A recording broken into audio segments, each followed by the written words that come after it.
Nila S N ക്രിയേഷൻസിലേക്ക് എല്ലാവർക്കും സ്വാഗതം. നമ്മുടെ ഈ ചാനൽ എല്ലാവരും ലൈക്ക് ചെയ്യുകയും സബ്സ്ക്രൈബ് ചെയ്യുകയും ചെയ്യണം. ഇന്ന് നമ്മളൊരു 3 മണി പലഹാരമാണ് ഉണ്ടാക്കാൻ പോകുന്നത്. വയണയപ്പം.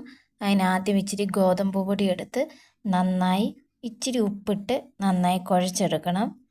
വയണയില കൊണ്ടാണ് നമ്മൾ ഇന്ന് ഇലയപ്പം ഉണ്ടാക്കാൻ പോകുന്നത്. വയണയിലയുടെ ആ മണവും ടേസ്റ്റും എല്ലാം നമ്മുടെ ഇലയപ്പത്തിന് കിട്ടും. 3 മണിക്ക് പിള്ളേർക്കൊക്കെ കൊടുക്കാൻ പറ്റിയ നല്ല സ്വാദിഷ്ടമായിട്ടുള്ളൊരു പലഹാരമാണ്. അതിനായിട്ട് ഞാനിവിടെ ഒരു മുറി തേങ്ങ തിരുമ്മി വെച്ചിട്ടുണ്ട്.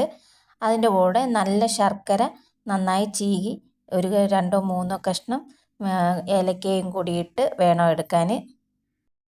ഇനി ഇത് നന്നായി മിക്സ് ചെയ്ത് എടുക്കണം. നല്ലപോലെ തേങ്ങയും ശർക്കരയും കൂടി നന്നായി മിക്സ് ചെയ്യണം.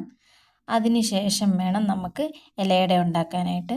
അതിനായി നല്ല മാവ് നല്ല രീതിയിൽ ഒത്തിരി ലൂസാവാതെ എന്നാൽ ഭയങ്കര കട്ടിയുമില്ലാത്ത രീതിയിൽ മാവ് നമ്മൾ കുഴച്ചെടുത്തിട്ടുണ്ട്. ഇനി നമുക്ക് ഇല തുടച്ചിട്ട് അതിൻ്റെ അകത്തേക്ക് ഈ മാവ് എടുത്ത് വെച്ച് ചെറുതായിട്ട് നൈസായിട്ട്, ഒരുപാട് കട്ടിയിലാവരുത്, നൈസായിട്ട് പരത്തി കൊടുക്കാം.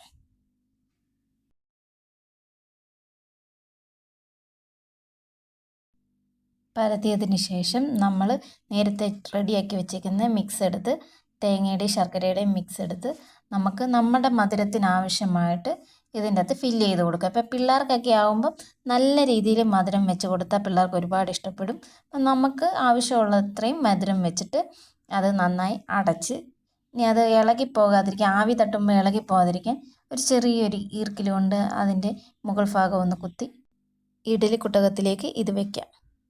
ഇതേപോലെ എല്ലാ ഇലകളിലും ആക്കി നമുക്ക് ഇഡലിക്കുട്ടകത്തിൽ വെച്ച് നന്നായി വേവിച്ചെടുക്കണം.